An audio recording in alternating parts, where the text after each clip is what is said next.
नमो अरहन्ताणं नमो अरहन्ताणं नमो अरहन्ताणं। ज्योति की साधना करने वाले साधक का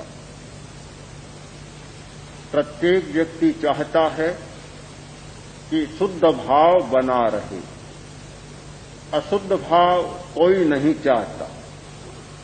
पर कोई योग है प्रकृति का, नियति का या किसी का कि शुद्ध भाव कम रहता है, अशुद्ध भाव ज्यादा आता है। कैसे इसे बदल सके, विपर्य कर सके कि शुद्ध भाव ज्यादा रहे। चाहते नहीं कि अशुद्ध भाव आए, पर कभी कभी आ भी जाए, पर निरंतरता, अधिकता शुद्ध भाव की बनी रहे, भाव विशुद्धि विकसित होती रहे। ये कैसे संभव हो सकता है? शक्तिशाली आदमी कुछ बदल सकता है। दुनिया में कमजोर आदमी कुछ भी नहीं कर सकता, केवल भीख मांग सकता है, दया की भीख मांग सकता है, और उसके हिस्से कुछ भी नहीं। शक्तिशाली आदमी ही कर सकता है। शरीर की शक्ति, मन की शक्ति और भावना की शक्ति। तो भावना को बदलना है, भाव का परिवर्तन करना है। उसके लिए मनोबल चाहिए, थोड़ा बहुत शरीर बल भी चाहिए, पर शरीर बल का उतना संबंध नहीं है। मनोबल चाहिए। ऐसे लोगों को भी देखा है कि शरीर बल बहुत है, मनोबल नहीं है, ज्यादा से ज्यादा बुराई में चले जाते, ज्यादा से ज्यादा निम्न कार्य करते। ऐसे लोगों को भी देखा है जिनका शरीर बल बहुत ज्यादा नहीं है, कृष्णकाय है, पर मनोबल इतना मजबूत कि वे बड़े से बड़ा काम कर डालते हैं। अभी अभी पढ़ा, महात्मा गांधी का एक वचन बहुत आकर्षित करता है चित्त को। कृष्णकाय व्यक्ति थे, हड्डियों का ढांचा भर, किंतु मनोबल इतना मजबूत था। उन्होंने एक जगह लिखा है कि मेरे मन में एक इच्छा है कि मैं किसी भी अच्छे कार्य के लिए अपने प्राणों का बलिदान कर दूं, मर जाऊं, पर मेरे मन में कभी यह इच्छा नहीं जागती कि मैं किसी भी काम के लिए किसी को मार डालूं। ये मनोबल के द्वारा ही संभव हो सकता है। मनोबली आदमी ही ऐसी बात सोच सकता है, नहीं तो सामान्य आदमी सोचता है कि मारने आएगा तो वह देखेगा कि पहले वह मरता है या मैं मरता हूं। उसको मरूंगा तो भी मारकर मरूंगा, मारे बिना नहीं मरूंगा। मारकर मरने की बात तो सोच सकता है, पर मारे बिना मरने की बात नहीं सोच सकता। शरीर बल भी जरूरी होता है, किंतु जीवन की यात्रा को सुव्यवस्थित चलाने के लिए और जीवन में कुछ विशिष्टता संपादित करने के लिए आवश्यकता होती है मनोबल की। मन का बल बढ़े। आयुर्वेद में मनोबल पर काफी चिंतन किया गया है। आज के मनोविज्ञान में भी काफी चिंतन किया गया है। मन का बल 3 प्रकार का होता है। उत्तम मनोबल, मध्यम मनोबल और अल्प मनोबल। कुछ लोगों में उत्तम मनोबल होता है, इतना प्रबल मनोबल कि सत्ववान सहते सर्वम संस्तभ्यात्मान मात्मना।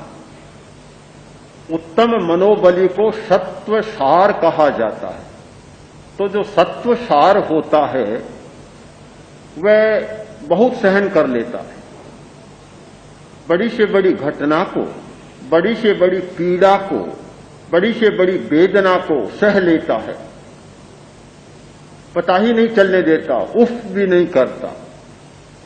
ऐसे लोग हैं हमारी दुनिया में कि बड़े से बड़ा संकट, बड़े से बड़ी कठिनाई, बड़े से बड़ी समस्या और बड़ी से बड़ी पीड़ा, शारीरिक पीड़ा आ जाती है, हंसते हंसते झेल लेते हैं, दूसरे को पता भी नहीं चलता कि यह कोई पीड़ा भुगत रहा। वह उत्तम मनोबल वाला व्यक्ति होता है।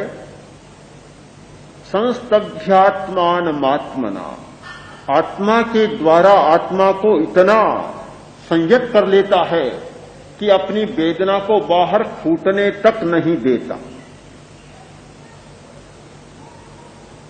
दूसरे लोग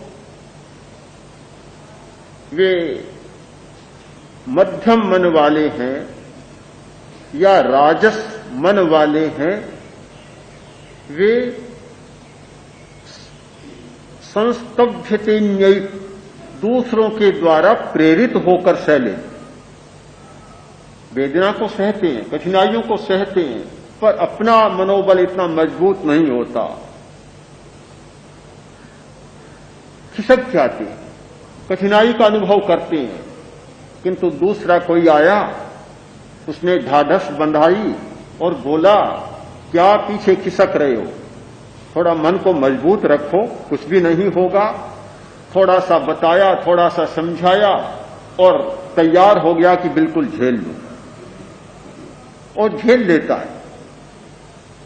स्थानांग सूत्र में एक प्रसंग आता है कि वीतराग, केवलक ज्ञानी या जो बड़े हैं गुरु आचार्य, वे कष्टों को सहन करते हैं। उनमें एक कारण आलंबन यह भी है कि मैं कष्टों को सहन करूंगा तो मुझे देखकर पीछे कमजोर मन वाले साधु साधियां भी कष्टों को झेल लें, और यदि मैं नहीं करूंगा तो उन्हें बड़ी कठिनाई का अनुभव होगा। तो दूसरों की सहनशीलता को देखकर, दूसरों के द्वारा प्रेरित होकर और कठिनाइयों को झेल लेते हैं, वे मध्यम मन वाले लोग होते हैं। तीसरे वे हैं अल्प मनोबल वाले, न तो स्वयं झेलने की क्षमता, न दूसरों के द्वारा कुछ संबल पाकर झेलने की क्षमता। कितना ही समझा दो, उनका मनोबल कभी बढ़ता ही नहीं, उनके पैर कभी चलते ही नहीं, जहां रुक जाते हैं तो रुक जाते हैं, सहन करना जानते ही नहीं। शायद आज तीसरी कोटि के लोग ज्यादा होंगे जो सहन करना बिल्कुल नहीं जानते, न शारीरिक पीड़ा सहन कर सकते, न मानसिक पीड़ा सहन कर सकते, न समस्या को सहन कर सकते, न किसी घटना को सहन कर सकते। इसीलिए ये नशीली गोलियां आज ज्यादा चली है। थोड़ा सिर दर्द हुआ और नशे की गोलियां, जानते हैं कि नुकसान करेगी, हानि होगी, रिएक्शन होगा, आखिरी परिणाम अच्छे नहीं होंगे, जानते हुए भी क्या क्या नाम है, सेराडीन, पता ही नहीं हमें, तो कभी छुआ ही नहीं, तो क्या जानते हुए भी उन सारी गोलियों को लेके चले जाते हैं और दिन में कई बार ले लेते हैं, क्योंकि सहा नहीं जाता। आगे चाहे कितना ही भुगतना पड़े, पर वर्तमान का कष्ट सहा नहीं जाता। इस असहिष्णुता ने आज के समाज को किस प्रकार का बना दिया। एक व्यंग के द्वारा बहुत सुंदर अभिव्यक्ति मिलती है कि पति और पत्नी बहुत लड़ते झगड़ते रहते, बहुत लड़ते झगड़ते, तो एक दिन इतने तेज लड़े, आसपास के लोग इकट्ठे हो गए। बहुत लोग इकट्ठे हुए और बोले कि भाई बात क्या है, इतने क्यों लड़ते हो, तो कि क्या करें, क्या स्थिति बताएं। शादी हुए 3 वर्ष हुए हैं। पहले वर्ष पत्नी बोली कि मैं चंद्रमुखी थी, दूसरे वर्ष सूर्यमुखी बन गई और तीसरा वर्ष चल रहा है, अब पति मुझे ज्वालामुखी मान रहा। पति बोला कि मेरी स्थिति भी कम दयनीय नहीं है। पहले वर्ष में प्राणनाथ था, दूसरे वर्ष में नाथ बना, अब तीसरा वर्ष पूरा अनाथ बन गया। कम दयनीय स्थिति नहीं। न पति पत्नी को सहन करना जानता और न पत्नी पति को सहन करना जानती।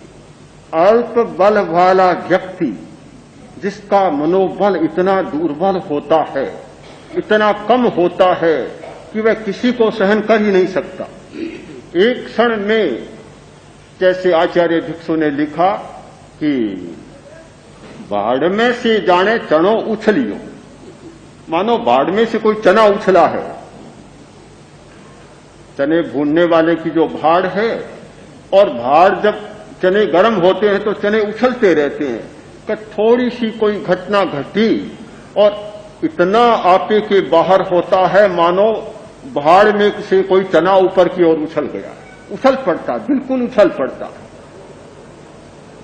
ये अल्प मनोबल वाले व्यक्तियों का आचरण है। तो 3 प्रकार के व्यक्ति, 3 प्रकार के मनोबल और 3 प्रकार के आचरण हमारे सामने।